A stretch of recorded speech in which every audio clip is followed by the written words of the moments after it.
Natagpuan niya ang kasama ng kanyang hilaw na bayaw. Etong si Genevieve. Ano ba palayo mo? Ebeb po. Beb. Kasama mo ba si Manuel nung madaling araw na yon sa likod bahay? Magkasama. Magjowa ba kayo ni Manuel? Wow, jowa! Sabi niya, ka lang niya. Gaano mo kakilala si Manuel? Then nagkita po kami nung birthday lang po ng tropa ko. Aha. Birthday, ma'am, sa yung pulutan. Ebidensya ka? Wow. Gaano ka, ilang taon na ba si Manuel? 21 din po. 21. Ikaw, ilang taon? Si Ocho, ma'am, wala na. 18. Goodbye, Philippines na. Ang tanong ko kasi, Genevieve, kaya naghihimutok at galit na galit si Elsa, si Manuel ay hindi na single. Taken na siya. Hindi ko naman po alam na Hindi may alam asawa po. na siya eh. Bakit hindi mo inalam? Ano pa pakilala sa'yo na naman? Bata po siya. Tako, yan na naman ang sinasabi ko. Pakilala, binata. Tapos, gaano katagal kang niligawan? Saglit lang po. Saglit lang. Gaano katagal? 5 minutes? Ma'am, 1 minuto lang yan. Di kasi pulasing po ako nun eh. O bakit mo naman sinagot kagad? Mamimilit po siya sa akin eh. Oh, edi kung ayaw mo, di sana sinabi mo, ayoko. Kung lasing ka, ba't ka nakatakbo nun? Sige nga, may lasing Ah, so, teka lang, sandali. Nung pagkasagot mo, yun na yun, doon na sa mano ka ng diretso? Hindi pa po, nag-usap pa po kami nun. So galing kayo sa inuman. Ganito, liwanagin natin, galing kayo dun sa inuman, sa party, niligawan ka dun ng ilang minuto, oras, ano ba? Mga ano po, mga 3 oras na po yung nakakalipas na. Bakit naman 3 hours lang? Ayaw mo ba ng 3 years? Kaganda-ganda mong bata. Pang ilang boyfriend mo na si Manuel? Hindi ko po alam. Bakit hindi mo alam? Kasi yan kung sino-sino nakiki... Ha? Ilan na? Hindi ko po alam kung pang ilan ko po siya. Bakit hindi mo alam, anak? Marami na ako Dapat naging alam mo boyfriend eh. yan. So pag nakikipag-boyfriend ka, sinasagot mo kagad, hindi ka seryoso, ganun, hindi mo inaalam muna, hindi ka Hindi, yung iba po, nagpapaligaw. inaalam ko naman po. Oo. Eh, kasi po lasing po ako nung nangyari po eh. So pag lasing ka, umuo ka, kayo na? Pinilit niya po ako eh. Alam ba ng mga magulang mo yung nangyayaring ito sa'yo na marami ka nang naging boyfriend? Hindi po. Oo. So anong nangyari? Pagkatapos nyo mag-inuman, napunta na kayo dun sa likod. Matapos nyo mag-usap. Sino Dinala niya po nagyaya ako doon? Si Manuel po. Oh. Paano kayo Gusto mo rin. paano kayo nagkaintindihan maingay yung mga manok? Sila mambaboy. Halo-halong bisita. O hindi mo na rin alam ang nangyayari dahil lasing Lasing po ka? ako nun eh. So, ibig sabihin, Genevieve, nag-something-something na kayo doon sa manukan? Opo. Ang tanong ko, nasaan nga ba ang iyong mga magulang? Sa bahay po. O, nagre-rebelde ka? Ganun ba ang nangyayari? Galit ka ba sa mama at papa mo? Hindi po. O, sinasaktan ka ba nila? Hindi. Di ba dapat nag-aaral ka? Bakit hindi ka nag-aaral? Ano mag-aral eh. Okay. So kayo, ni Manuel, mag-boyfriend kayo. Matapos ang gabing yun, nagkita pa ba kayo? Hindi na po. Sa palagay mo, bakit? Hindi na po rin siya nagpakita sa akin eh. Sa palagay mo nga, bakit? Simpleng-simple ang tanong ko, Genevieve. Kaya mong Nangyari po sagutin. siguro siya. Wow! At higit sa lahat, Kasi nakuha niya na. na ako eh. Ah. Paano? Alam mo Nakuha ka naman niya? pala. So bakit pilit mong ginaganon ang sarili mo? Nag-break na ba kayo? Opo. Nag-break na kayo. Paano kayo nag-break? Tinext ko po siya. Pinatext ko po sa kaibigan ko. Okay. Sinabi ko na ano, wala na kami. Pero gaano katotoo, nagte-text pa rin daw sa'yo at nag-I love you? Nagte-text pa rin po siya kasi po yung kaibigan ko po, doon po siya nagte-text sa cellphone. Mukha nyo, nagte-text-text pa kayo. Siya naman yung nagte-text sa akin ah. Type mo ba yun? Pero Genevieve, ang tanong ko dito, bakit mo ginagawa ito sa sarili mo? Hindi mo na matandaan kung nakakailang boyfriend ka na. Wala kang pangarap sa buhay. paano ka mabubuhay? Hindi po, syempre po may pangarap rin ako. Ano nga ang pangarap mo? Sige Gusto ko rin na. makapagtapos kaya gusto ko rin ulit makapag-aral eh. Oh, bakit hindi ka ba pinapag-aral ng nanay at tatay mo? Pinapag-aral kaya Oh. lang tinamad ako ng pasukan. Oh, Di ba? Di ba? ilang taong ka nang nag-stop sa eskwela? Itong taon lang po. Itong taon na to. So, hindi pa uli, pwede ka pang bumalik sa eskwela, hindi ba? Tama ba ako, Genevieve? Tama po. Okay. Sa pagkakataong ito, Doktora, nais natin siyempre tulungan si Genevieve na maliwanagan siya. Hindi naman daw siya sinasaktan ng kanyang mga magulang, hindi rin naman daw siya hinihigpitan, pero parang lumalabas, nagre-rebelde siya. Bakit ho kaya?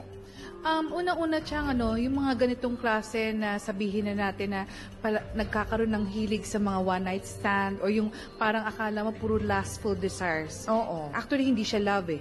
Nagkakaroon siguro siya ng confusion kung kailan yung sabihin natin na may nagmamahal sa kanya or merong nagkakagusto sa kanya at nagnanasa sa kanya.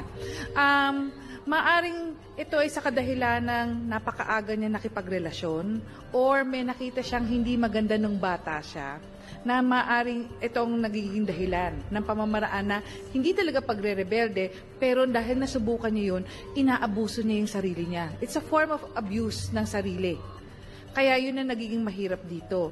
At pangalawa, siguro nakukonfuse siya talaga dun sa between lust and love.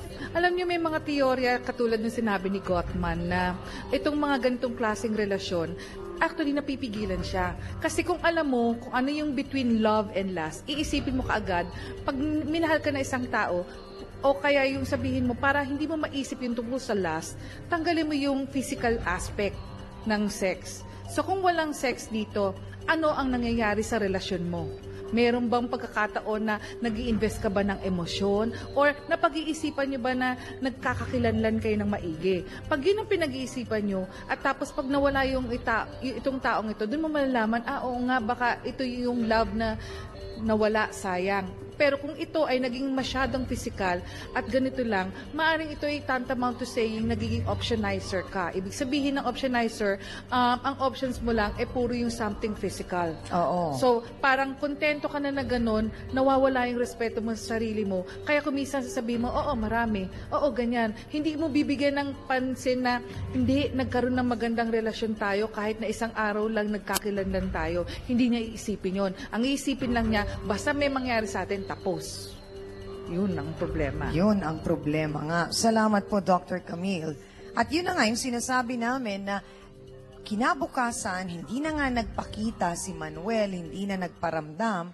Di ka pa ba nagtaka no na hindi siya seryoso sa'yo? Taka na po ako nun. Kasi po kung seryoso naman po siya, di mo mapapakita siya sa akin.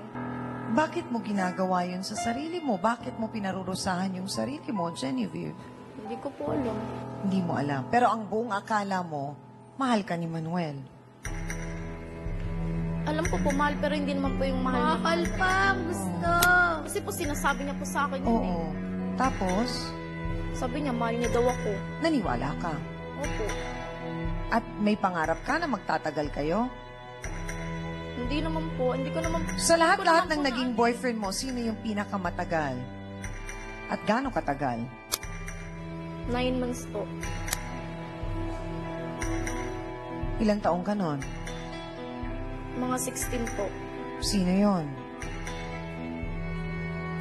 Tambay sa Secret. kanto, ma'am.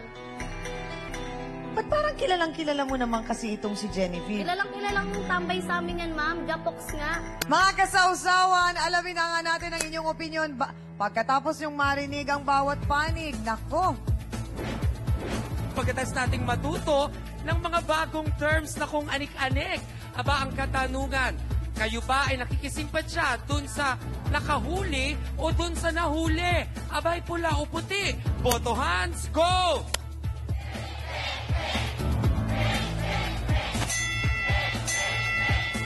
Nakutsyang, sa puntong ito, ang mga sausawero at sausawera ay nasa likod ni Ate Elsa na nagulantang kung bakit nga naman ang agang napatilaok ng mga manok longgabing yon. Kasi ang manok, di ba dapat mukhang liwayway pa mag-iingay? Pero nag-iingay ng mga bandang alas 12 pa lamang. Yun pala may milagro. Kaya yan ang ating Boto Hans. Ano nga ba ang sinabi sa kanya ng ate niya? Narito po ang kinakasama ni Manuel, ang nagising at nagulat sa mga pangyayari. Si Edeline Hover, pasok!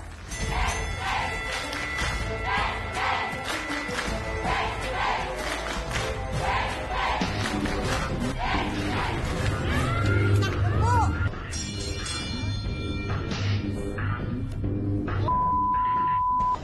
Edeline, Laminate mo. diretsahang tanong, anong eksaktong sinabi sa'yo ng ate mo? Yun nga po, nahuli sila.